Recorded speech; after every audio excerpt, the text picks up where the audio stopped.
Міне бізге қажетті файлдар жүктеліп болды, 100% дейді. Тамаша.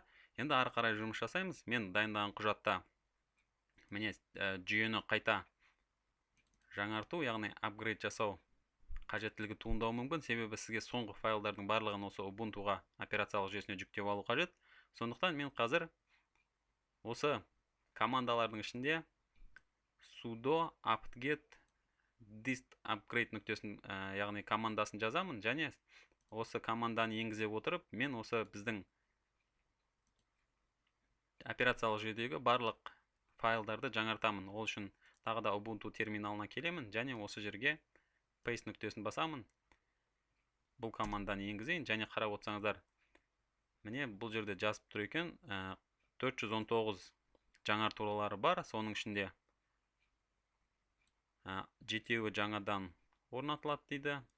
Енді барлық қажетті дискідегі жады нұсқа отыр, және осы файлдар жүктелгеннен кейін мынанша орын алады деп тұр. Сіз рұқсат бересіз бе дейді. Мен y нүктесі, яғни yes деп нүктесін жауап берейін, және қарап отырсаңыздар, бізде осы файлдарды жүктеу және оны біздің системаға орнату процесі басталды. Бұл процесс сіздің операциялық жүйеңіздің жаңалығына байланысты бірнеше уақыт алуы мүмкін.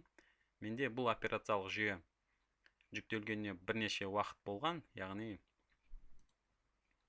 міне көріп отырсаңыздар, 2014 жылы қыркүйек айында жүктелген. Сондықтан бұл жаңартулар біраз уақыт алатынына мен сенімдімін. Сондықтан осы жаңартулар орнатылып болған соң мен қайта ораламын.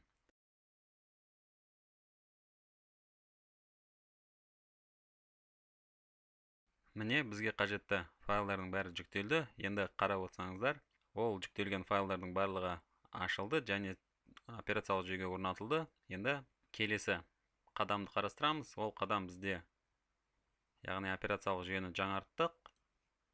Енді бізге қажетті мына бір файлдарды орнату керек. Бұл файлдар не файл деген сұрақ туындаса, бұл файлдар осы астериск программасының жұмыс жасауына қажетті файлдар, және олар сізге тек бұл файлдардың көшірмесін мен сілтеме ретінде тастаймын, және сіз осы файлдарды көшіріп алып, тек орнату нүктесін басасыз, және мен оны сізге қазір көрсетемін.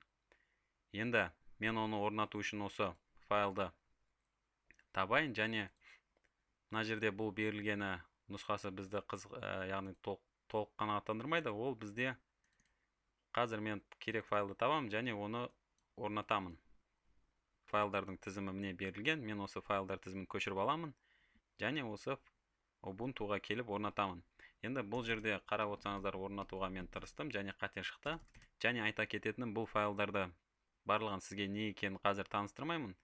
Тек айтатыным, бұл файлдар мен сізге көшірмесін тастаймын, және сіздер көшіріп алып орната саласыздар. Және бұл сабақтың YouTube сайтынан алынған ашық сабақтың негізінде жасалған ескерте кетейін. Ол осы сабақтың соңында сіздерге мекен жайы және қайдан алынғаны көрсетіледі.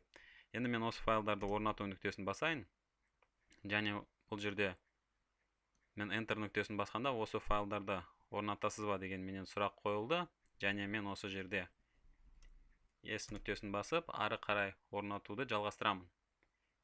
Енді бұл қазір бізге қажетті файлдарды жүктеуде және оны орнатуда. Енді бұл да бірнеше уақыт алатын сияқты, сондықтан қазір мен видеоны паузаны басып, одан соң осы процесс болған соң қайта ораламын.